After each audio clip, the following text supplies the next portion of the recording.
Bigyan po natin ng reaksyon itong sinasabi dito ni Topacio patungkol sa human rights ni Mike Defensor. Dito po makikita po talaga natin yung pagiging double standard at hypocrite ng mga ito. Pakinggan po natin at atin pong bigyan ng reaksyon.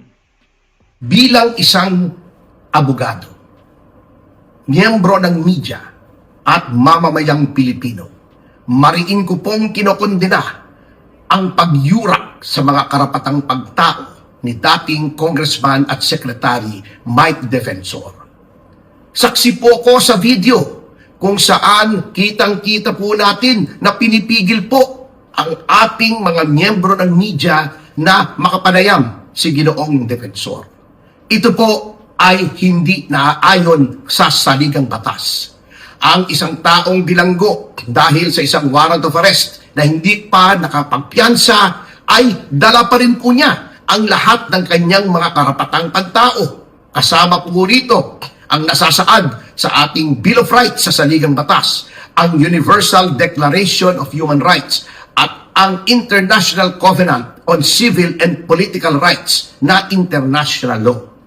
Ang pagpigil ng ating mga kapulisan na maghayag ng kanyang saloobin si Ginoong Defensor ay isang malaking paglabag dito. Hindi po tama yan, at kapag hindi po nila itinigil yan, alam niyo po, lalo pong magagalit ang ating mga mamamayan, and tignan po natin kung anong mangyayari. Maraming salamat po. Mabuhay ang kalayaan, mabuhay ang saligang batas, mabuhay ang rule of law. Ito lang po yung masasabi ko mga kababayan. Ito po sila Topacio at ang mga DDS, pinapahalagahan lang nila ang human rights kapag yung mga kaalyado na nila or sila-sila na ang apektado ng human rights violation, mga kababayan. Pero kung matatandaan nyo po, ang pinagyayabang nila, wala silang pakialam sa human rights dahil ang concern daw nila ay human lives. Kung maalala nyo, yan po yung sinabi ni Duterte nung nagsona ito, na parang nawala na sila ng pakialam sa human rights ng mga Pilipino nung panahon ni Duterte dahil ang concern daw nila ay human lives. Hindi po pwedeng maghiwalay yan. Kung concern ka sa human life, dapat concern ka din sa human rights, mga kababayan.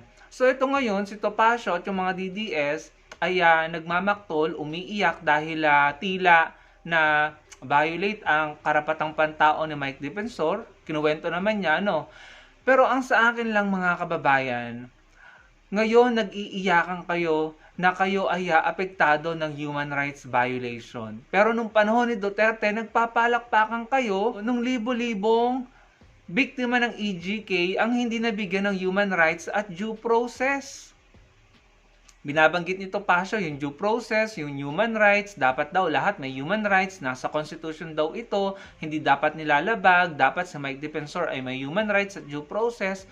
Pero nung mga panahon na sandamakmak ang itinutumba ng EGK, sandamakmak ang nababiolate ang human rights, pinagtatawanan nyo mga DDS, pinapalakpakan nyo dahil ang violator yung poon nyo, si Duterte. Yung idol nyo, si Duterte, ang violator ng human rights noon, kaya wala kayong pakialam. Galit na galit nga kayo sa Human Rights Commission, di ba? Na binigyan lang ng 1,000 or pisong budget ni Duterte nung panahon niya, kung di ako nagkakamali, na minamalay nyo ang Human Rights Commission, na pinapalabas nyo na ang Human Rights Commission or Commission on Human Rights ay concerned sa mga adik at sa mga kriminal. Pero hindi nyo nauunawaan ang trabaho nila. Ang trabaho nila ay siguraduhin lamang na nabibigyan ng due process at karapatang pantao kahit mga sospek. Kasi mga sospek pa lang naman iyan. So nakakatawa lang ito sila Topacio at ang mga DDS dahil ngayon nag-iiyakan sila for human rights dahil nababiolate kuno ang kanilang human rights ng kanya or kanilang kaalyado, no? Nag-iiyakan sila ngayon. Pero nung panahon ni Duterte na sandamakmak ang human rights violation, na siniraan ng Commission on Human Rights, pinapalabas or pinalabas na masama ang Commission on Human Rights, walang due process, no? Si Duterte pa ang pasimuno na nag-uutos sa mga polis na itumba nyo, palabanin nyo, kahit hindi bumunot ng barel, putukan nyo, barilin nyo, Narinig natin yan sa bibig mismo ni Duterte at wala namang angal ang mga DDS ng mga panahon na yon. As a matter of fact, nagpapalakpakan sila, tumatawa at nagbubunyi sa mga ganong paglabag sa karapatang pantao. Pero ngayon, iba na ang tono nila, iba na ang tono ni Topacio. Sila na ngayon ang biktima, sila na ngayon ang kawawa, or should we say, sila na ngayon ang nagpapabiktim at nagpapaawa. Yan ang napala nyo. Lahat ng karma at kamalasan na dinadanas nyo ngayon, yan yung mga bagay na ipinagkait nyo sa mga Pilipino noong panahon ng idol nyong si Duterte. Lahat ng pighati at nararanasan yung karma ngayon, yan yung mga binaliwala nyo. Yan yung mga ginamit nyo noon para manggipit at parusahan ng mga taong inosente. Ang daming inosente ang namatay sa EGK. Pero pinagtawanan nyo lang, pinalakpakan nyo pa, natuwa pa kayo at namatay. Dahil sabi nyo, mga adik naman yung mga yan eh. But in reality, mga suspected pa lang naman sila. And kahit pa nga suspect yan, dapat yan may human rights and may due process. Kung gusto nyo pala ng death penalty laban sa mga suspected na criminal or addict, di sana pinatupad nyo muna ang death penalty. Hindi yung suspected pa lang at itinumba sa EGK, nagpalakpakan kayo, natuwa kayo, nagbunyi kayo. Kayo ang nambaboy, nambastos, at kayo ang nagwasak sa human rights ng mga Pilipino noong panahon ni Duterte. Kaya nga si Duterte nakakulong ngayon sa ICC dahil ang dami niyang human rights violations, mga kababayan. So napaka-ipokrito at napaka-double standard nito ni Topacio para magngalngal siya ngayon ng human rights kuno, human rights violation at paglabag sa karapatang pantao at due process kuno. Samantalang nung panahon ni Duterte, nagtatawanan sila, nagpapalakpakan sila, wala silang pakialam sa karapatang pantao. Again, binigyan ng 1,000 or pisong budget ng administrasyon ni Duterte ang Commission on Human Rights. And ang narrative nga nila noon, concern daw natin ay human rights, ang concern daw nila ay human lives. Wala silang pakialam sa human rights noon, kaya wala silang karapatan na magngangawa at mag-iiyak ngayon patungkol sa human rights or sa human rights violation. Yan ang napala nyo.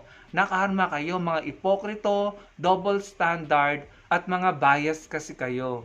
Na re-recognize nyo lang ang mga karapatan nyo or ang karapatang pantao, ang due process, ang batas, na re-recognize nyo lang ang mga yon kapag kayo na ang nakakaranas ng violation. Kuno, kung may violation nga.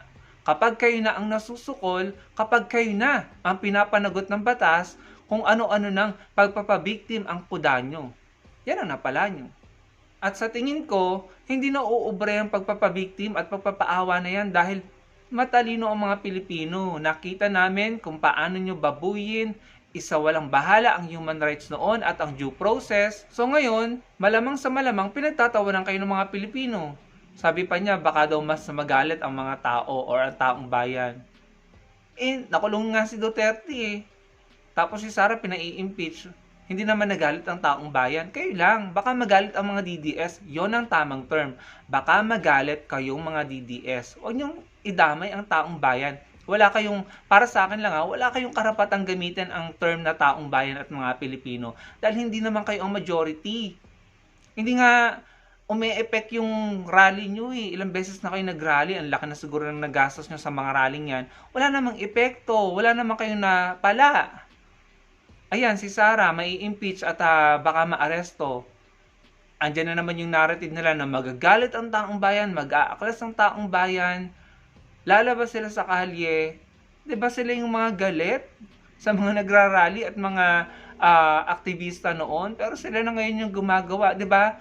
Yan ang sinasabi natin. Kung ano, yung mga pinagtatawanan nyo noon, at kinukutsa at iniinsultan nyo noon, ay naging kayo ngayon. Kayo na ngayon ang nakakatawa at kayo na ngayon ang tampulan ng insulto at tukso.